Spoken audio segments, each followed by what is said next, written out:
Ellen DeGeneres has had quite a career. From her first big break into sitcoms in the mid-90s to being ousted by the Entertainment Movie after coming out as gay, to playing Dory on Finding Nemo to hosting her long-running daytime talk show. It's been a wild ride for Ellen, and things continue to be more and more interesting as criticism from employees and others around her has everyone wondering if she's going to fade into obscurity.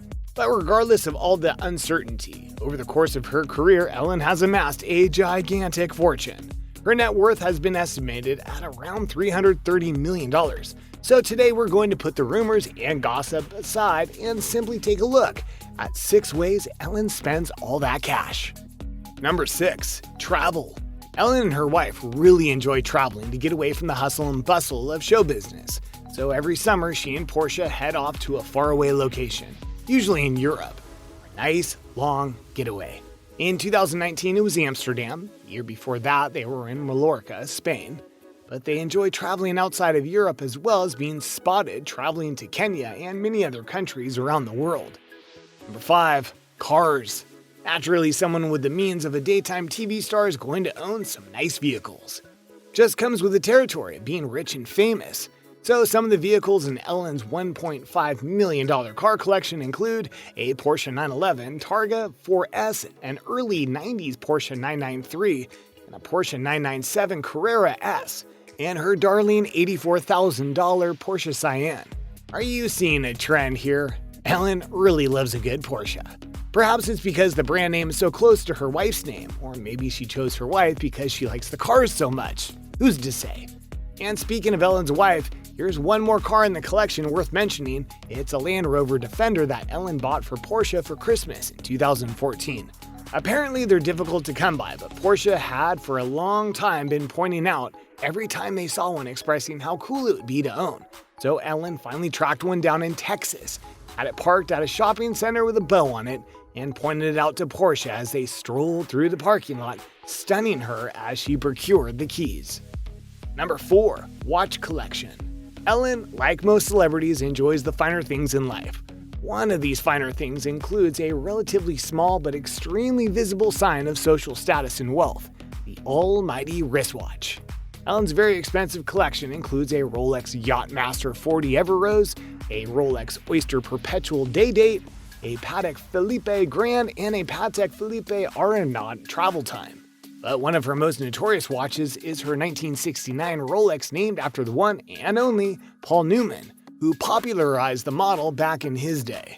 Ellen was spotted sporting the $175,000 Paul Newman on Jerry Seinfeld's Netflix show, Comedians in Cars Getting Coffee.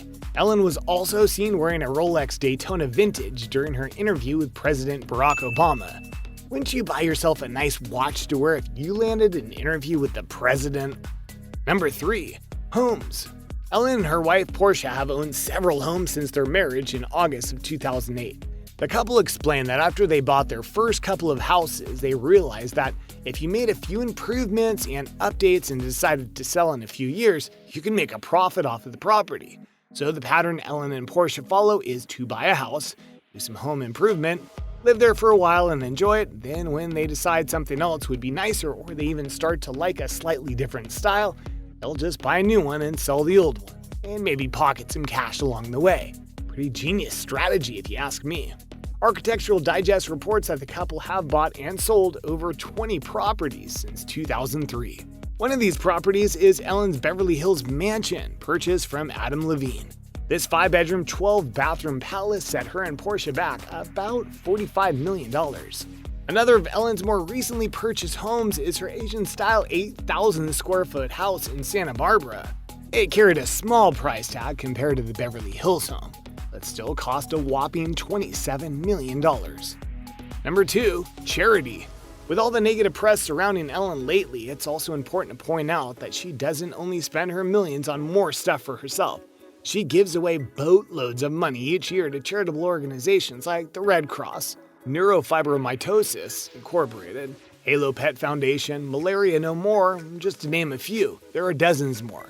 She's also directly donated $50,000 for military families living in poverty, $1 million to help hurricane victims, and $25,000 for scholarships. In 2016, Ellen and Britney Spears, both Louisiana natives, donated $125,000 each to relief efforts following severe flooding that devastated their home state. In addition to donating out of her personal wealth, Degeneres also uses her platform to promote good causes and to connect people in need with big money donors such as Lowe's and Walmart, who sign big checks to schools, military families, and other good causes. In response to Hurricane Harvey, Ellen partnered with Walmart to give $1 million to the relief efforts of Houston Texan J.J. Watt. So regardless of her lavish lifestyle and the rumors surrounding her nasty treatment of employees, Ellen really does have a kind and generous heart. Number 1. Ping pong table. And finally bringing this to a close is one of Ellen and Portia's favorite pastimes, ping pong. In fact, the couple enjoy the game so much that they had a lavish table designed just for them by the Argentine artist Ricard Tergevina. All-glass table offers a playful yet sophisticated feel to the entrance area of their Beverly Hills home. Though it's doubtful that anyone has ever actually played ping pong on this table, the not too serious but also very lavish statement it makes perfectly personifies Ellen DeGeneres. So that's a wrap on how Ellen spends all that money. Though times are tumultuous for Ellen and perhaps the future of her television career may be in jeopardy, there's no denying she owns some cool ass. And you know what else is cool? Hitting that subscribe button so you'll be the first to know when we release more of the best TV and movie content on YouTube. So until next time, behind the screen fans, good night and good luck.